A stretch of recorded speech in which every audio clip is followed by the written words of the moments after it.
is Jordan from the Music Zoo. We are here today talking to Misha Mansoor and Pat Campolattano, two guys who are responsible for one of the heaviest looking guitars I've ever seen, Misha's new Surfcaster. What's up, guys? How are you doing?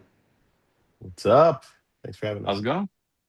Good to see you guys. So, Misha, I want to start off. I know you love baritones, there's extended scales within your discography, but what led you to essentially what is a bass six? Did you first play one like a standard model with like single coils? How'd your journey with this guitar start? Well, I'm a Jackson artist, but Fender owns Jackson, so I get access to all the Fender stuff, which is great. And yeah, I started playing around with basics because I just asked for like one of the Squire bass sixes, and I was like, man, this is cool. It's got the single coils. It's very interesting Yeah. wiring.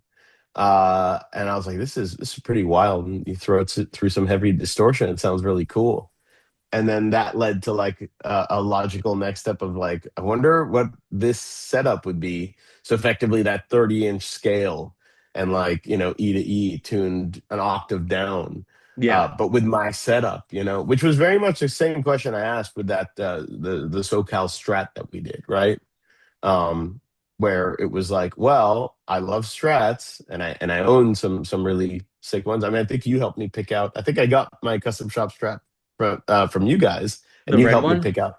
Yeah, the Fiesta Red one. Ah, Uh, so good. so, yeah, it's amazing. It's lightweight and whatever. And it was like, this is a wonderful guitar. What would it be like if I put my spec on it, and kind of made it like a sleeper, like it's a shredder? Because like there's a lot of stuff I do that it would take sort of closer inspection to realize like, hey, this isn't normal. 20-inch radius, the bare knuckle pickups, like these things make a big difference. Stainless steel frets. So it was like that worked out so well. What if we did that again, but with a base six as the starting point? And that's effectively what led to this. We chose the Surfcaster body, and we did the Fender headstock again with the Jackson logo, which I think is especially sexy. And just kind of gave it the same treatment. So again, 20-inch radius, jumbo stainless steel frets, we got lumen lays on it, locking tuners, got my bare knuckle pickups in there. It's my guitar, but like you'd have to inspect it closely. And if you look at it, you'd be like, oh, this is like a dual humbucker 30-inch baritone, of which there's not a lot of those out there. So that was also No, really cool. It's like definitely kind of a not. unique setup. Yeah. Pat, what's your process like when a guy like Misha has like all these specs on paper that he's known for and wants to apply it to a guitar? How does it like what's like the first steps in like the R&D, I guess, for putting the guitar together? Well, Misha talks with our artist relations guy, Mike Tempesta, and he's Right. like, oh, this is what I'm thinking of. And then, they start getting an order going, and I kind of get a basic layout or, picture of this is what I want this to be. I want it to be a Surfcaster body. I want it to be this scale. I want it to have these features. And we have a cool guy, Mike Whelan. He does graphic design for us, and he could like really quickly make some images of like what this might look like. So he threw together this image, and I was like, okay, I could kind of see it's like in Photoshop or something. It's just like, okay, here's the picture of like generally what we're thinking, but then it's up to me to really refine it and make it like the full instrument. So with this project, early days, it was we were thinking about doing a tunematic bridge instead with a stop tail, and like the initial images were kind of like a PC1 dinky heel, where it Yeah. had the square plate, but it had like a little angled recess. And then, once I started getting into it and drawing it and doing everything, I reached out to Misha and Mike and I said, okay, are you sure you want to stick with this? Are you sure you want to do this? How about if we do this? How about if we do that? And we just kind of massage the traveler, the build order of the Yeah. guitar, and say, you know, what do you think about this? And then once everybody signs off, once Misha says, yeah, go for it. Then it's time to start building it. So then I make like all the tools and fixtures, and I'll make a 3D model of it and make a prototype. Hell yeah. What was the first impressions, Misha? I'm sure they were I good. mean, this is where I gotta hand it to Pat. I mean, and I'm really glad that like Pat's on top of this because like I think he exists in this world, and like us metalheads are picky. Yeah, We're very I think the particular. two of you are a match made in heaven. Knowing both you guys, Yes, like both of you have this insane attention to detail. I know you both like cars yes. and watches. It's a good friendship to make a cool guitar with. Yeah. Yeah, no, we get along on many levels. I think it's just same brain, but I can't build a guitar, and he can. Yeah. But there's a And lot I of stuff can't like that. play like Misha plays, man. We're good. We're a good match. But like, this is also where it's great because like he came in with a lot of experience. Be like, well, what if we do this? What if we do that? And like, that's also what I'm looking for because I'm I'm not married to specs. I want a good instrument, and this is where experience can dictate a lot of this stuff. Totally. And I think it stopped us from making mistakes early on. So no, the first instrument was not only awesome, but it was like inspiring. This was a curiosity to begin with. It was like this would be a cool thing to have. I didn't necessarily think that it would become a big part of the writing process on the new album, but it did because it's just such a unique and addicting instrument. And I don't know, people, maybe you guys can relate to this. It's like sometimes introducing a new instrument, sometimes for us, even a new tuning can just generate ideas. It's just like, Oh okay, yeah, cool. no, totally. I think that Squire Bass 6 has made me spend so much money on other baritone guitars. I've had one for like 10 years. And I remember when I first bought it, it made its way into my music really fast because it's like you said in the beginning, it's like it could be so pretty, but it's such a heavy guitar. It's crazy that that thing came out in like 1962 or 63 because Yeah. Leo Fender invented like the craziest like genty guitar capable. I played, Guitar Center in Hollywood had this vintage event where they have Mm. like all their vintage stuff out and you could just play whatever. Oh God, it was so much fun. But they had this black bass six from the 60s, I Oh, guess. I, so I forget good. what year. But it was just so much money. But there was a part of me that was like, do I? And it They was are. awesome. And I was like, man, you guys nailed it back then, like so it's Yeah, they're it really it, expensive. it, The it Fender custom shop ones they make now are really, really cool, but they're like, yeah, they're like 7, 8 grand. It gets up there. no, this was an original. This was Oh an yeah, yeah, yeah. original. Like But like those like two, like yeah, and I was like, man, you guys they were can hit ahead of like the curve 15, back 20. then. Yeah. Yeah, so like yeah, I think it was between 15 and 20. And I was just like, oh God, I don't think I can. But I was so tempted because I was like, this is so cool. And it was black, which I was like, that's Ooh. interesting. You didn't see a lot of Badass. black ones back then. It was and it was not a refin, which is nuts, which I think would also Yeah. explain the You see price. them It was once like in a all while. original. Yeah, black, and it's super cool. But speaking of colors, can we talk about how awesome the Army Drab is and how you guys landed on that? Yeah, so I think this all like sort of fed into that. We were on tour with Under Oath. We were supporting them, and Loathe was opening. So Oh, lots of cool. baritones going around. And I was talking to Loathe about like because I think they were using 30-inch. I remember Eric bought on that tour one of the Gretsch 30-inch ones. So like everyone's just in that mode. Like we're like, yeah, we just want to go more low. And actually, Under Oath had this Jazz Master. It might have been a custom shop, but there was Army Drive. I took a picture of it and I sent it to Tempesta. I'm like, what color is this? This is Mhm. beautiful. So it's just kind of like a combination of all the above. Because like anytime I see a color I like, it could be on a car, it could be on a guitar or whatever. I'll just take a picture of it because I'm like, this is for later, because we're Yeah. always looking for color ideas. And like that's one of those ones that I think if I just seen a color swatch of it, I would have been like, that's cool. But seeing it on the guitar and in context, it's like, wow, like that's a classy color. It might not be something I would have gone for, but then seeing it in person made me be like, I need a guitar in that color. So, Yeah. and I felt like it was very fitting for this. We tried a whole bunch of different colors. The first one that we did was pink with a story, as in like it was pink over black refin, Hmm. uh, as if it were a black one originally, but pink's in 2026. So like, yeah. So you got to refin it from to pink. But like, but the second one that we did was green, and I was like, man, like that is a crowd pleaser. Like it just looks so good. And yeah, the guitars were pretty much nailed. Like I'd say the biggest thing that we tweaked was just the bridge pickup position. 'Cause it's very finicky and it's very particular with not only with humbuckers, but also when you have a 30-inch scale, you have to you have to just kind of do it by feel. Like I have this Meshuggah guitar, the Ibanez Sugi one, Hmm. which um which is great and is also 30-inch, and like that was like a reference point. But I think even using that exact measurement didn't work exactly. Like it still needed to be tweaked because it's just you gotta play around with these things. These things are half art, half science. But in the end, we nailed it. And that's a big part of the sound. And it's like, what's the sound? It's like, I don't know, because this thing doesn't quite sound like a guitar.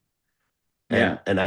I don't necessarily want it to sound exactly like, I want it to be its own thing. So I think we landed in a spot where it's like, this is a really cool sound. And then what ended up happening was Jake and Mark from my band got their hands on them and they started writing riffs and they just found it super inspiring. So it's just this really cool instrument that just accidentally found its way onto 4 songs of our new album. That's awesome. Yeah, I was watching the video for one of your new songs, and I was wondering, I was like, I wonder what it's like for Mark and Jake when you get a new, or if any of you guys get a new guitar, and it's a new style, and you're like, we're all gonna have to adapt to this now. Like they're like, oh shit, I gotta get one too. It's annoying in the sense of like, yeah, we got to like travel to Europe. Like I'm having a couple more built for Europe in particular, so I don't have to travel with them. Mark had to convince PRS to make him one, and he was like, "Look, like if you don't, I'll be playing this Jackson." Yeah, you know, and Well, Jake is playing the Jackson. He's sort of, I shouldn't talk about his business, so like, you know, his business is his business, and you could talk to him about it. But yeah, yeah, all I yeah, will totally. say is he is playing for the baritone stuff. He's playing my Jackson because I mean they just adore these models. They're great, Yeah, and and that's obviously I we use them mean, for.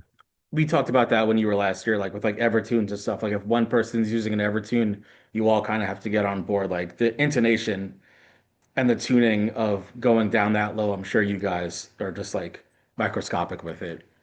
Well, we did something very stupid where we took that E to E tuning, tuned it a half step down, and then tuned the low string so it'd be an octave down from the next string, which I think is B flat or B sharp. I forget, but like whatever, A Yeah, sharp, B B flat, flat. whatever.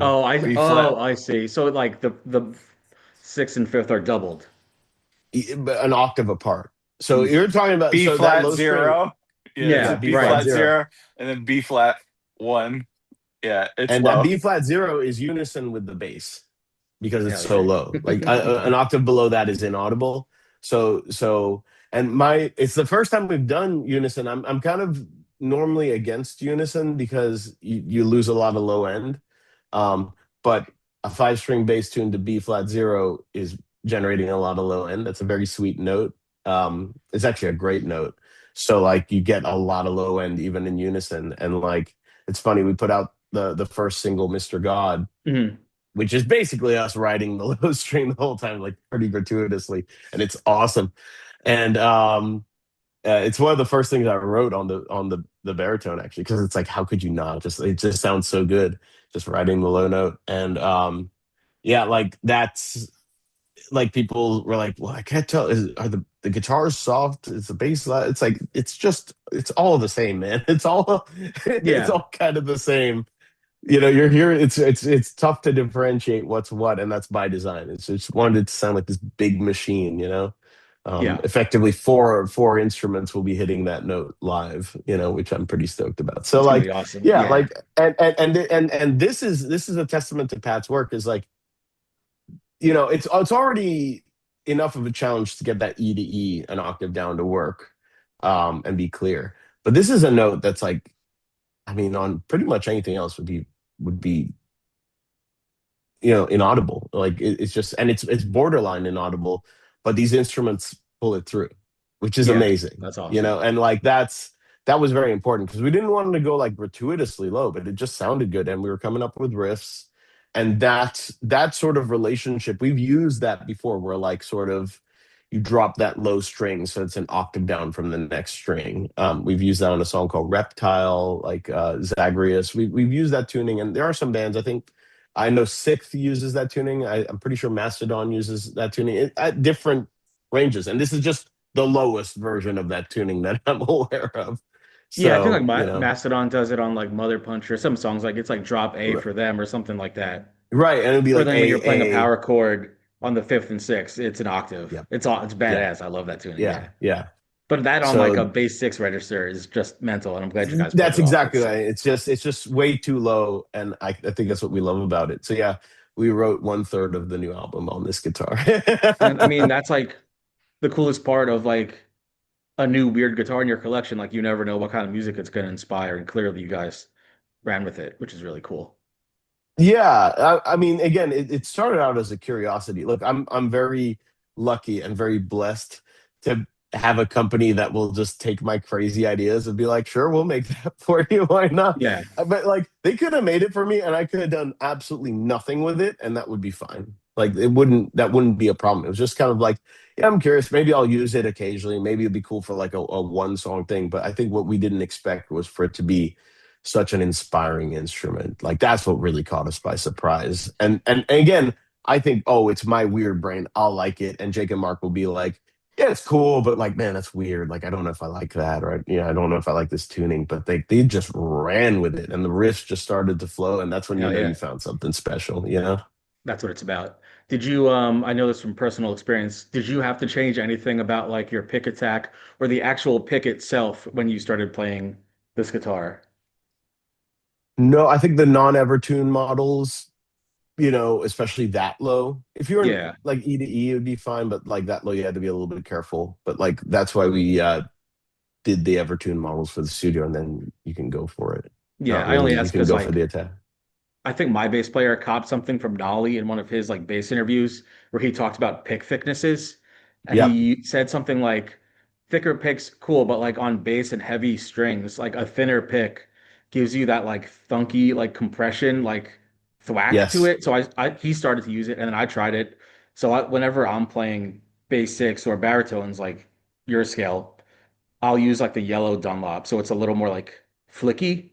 And I was like, oh, that opens up so much more to me at least. Sure. I don't know if Sure. you've No, tried no, that. that's a really good point. When we're recording, we'll play around with different Yeah, pick recording is picks and more pick pick of the applicable thing for live that on live. stage. Believe it or not, I've started to like gravitate towards thicker picks live. Like I think I've actually got one here. Like this is just like a Oh yeah. prototype route. It's like a flow. I'm gonna guess this is a 1.14. I don't know actually what size this is because I asked for a bunch of different sizes. But Mark started using it, and actually, this is a thing I picked up from watching Guthrie talk about it, where he was like, when it comes to anything more technical, the thicker pick now is no longer a variable because when you have the thinner pick, that becomes variable where you hold it, how much flex it has. So now you have two sort of moving parts. Whereas a thick pick, that will always just sort of be taut, and it will be the Right. string that moves. And when you're playing fast, so and this is what I've noticed is like I switched to a thicker pick, and yes, it requires a bit more playing a bit more conservatively on the lower strings and being a bit more calculated with how I strike the strings, sure. But that's less work overall because then all the intricate stuff, it's like I feel like I've been playing on hard mode this whole time. And then I was like, oh, there's an easy mode. I should just switch to that. So like anything intricate is like effortless in a way. And it's just gotten a lot more consistent and cleaner and easier and less stressful. So I'm like, that's kind of worth the trade-off. In the studio, you can swap, so we'll swap, but like live, I think that's also the reason why we're opting for Evertune guitars for live use. But like this guitar that we made, we're using the hardtail because the hardtail will always sound better. The Evertune is a compromise. It's a wonderful and sort of impossible in what it delivers compromise. Like there's no other way Yeah. to get that where you can just slam a note and it is just perfectly flat. But I think live we will rely on the Evertunes, and in the studio we use the hardtails wherever we can get away with. Oh yeah. Cool. Pat, any last things? What were any good lessons you learned from building this run of guitars that you're going to take into future work? Well, talking about the pickup position and stuff, that was, um, when I was talking about how we drew everything out first, that was part of the original image. And I thought it was, you know, I'm supposed to recreate as close to Misha's original idea. So I kind of stuck with that and I put it on a harmonic node. And then after he got the first first two guitars, he was asking, oh, let's move it back further. And I think that was a good lesson and kind of like like an interesting way to like learn about what is in Misha's head as to like what kind of sound he's trying to get out of the instrument. When I think about a bass six, there are a lot of quirks.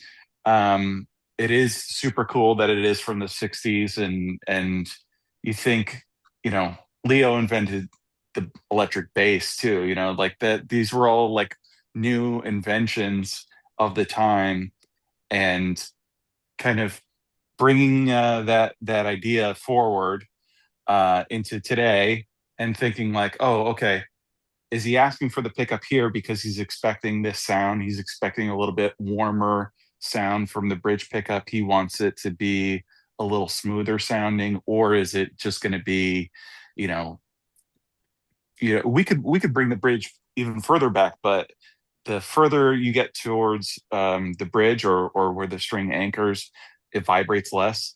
So your tonality changes as well.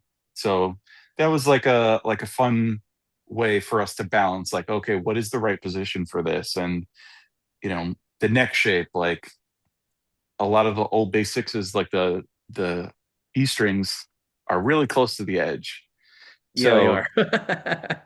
but when I first strung this up, having designed a lot of guitars over the years, I was like, okay, I'm going to make sure that these don't fall off the edge. And so I was like, okay, we're going to measure all this out. And when I first was playing it, I was like, oh, this is like surprisingly shreddable high up the Dude, register. so shreddy. It is. That's the main thing. If you pick one of these up, you're like, oh, you can like move on this, like Hell because yeah. you can't on a bass six. Bass sixes are not shreddy. But Yeah. that was like the first thing I noticed. I was like, man. So it like made me write like a slightly, like I threw a shreddy lick in my solo on it because I was like, yeah, you could get away with that stuff. That's Yeah, and I awesome. think that that's part of like what those vintage bass sixes were about. It was like, oh, they're only going to play down low. All the money is behind the fifth fret, right? Everything is going to be, I'm playing in the rhythm section essentially. That's why basses a lot of times they have 20 frets, or there's less thought into, I'm going to play all the way up high. But in today's world, like you play a solo on this baritone, it sounds like you're playing, you know, low to mid range on a standard scale guitar, Hmm. but the notes are a lot fuller, I think. They have like a little bit more meat on them. And I think it's a good choice of pickups. Um, I suggested to Misha, I was like, we should do roasted ash because ash is a brighter wood. And then, he chose roasted maple for the next. And I was like, okay, so we're making a, a instrument very low in the register of sound, but I'm using woods that are much brighter to kind of balance out that fullness. Because my fear was, okay, you make this thing out of all mahogany, and then, you know, say you use the rosewood fingerboard, or you know, there's so many different factors in it, and I was just like, okay, let's try and balance the low um, note with a higher kind of timbre of some of the different woods. So I'm just pleasantly surprised, very thankful and grateful to Misha for using it in his writing. It's like an honor for me that he does that. But I mean, really, this is all about Misha and Periphery and their new album, and I think it's really fun. I always like making weird stuff. I always say like they people come to me to build like the hard and the complicated kind of stuff, Yeah, and totally. and when I heard this was a an opportunity, I was just like, oh yeah, I want to do this so bad. Hell yeah. And it was really fun. Like I really enjoyed the pink over black. I just finished making two more yesterday, or getting them through the mill, for future European dates and stuff for the guys in the band.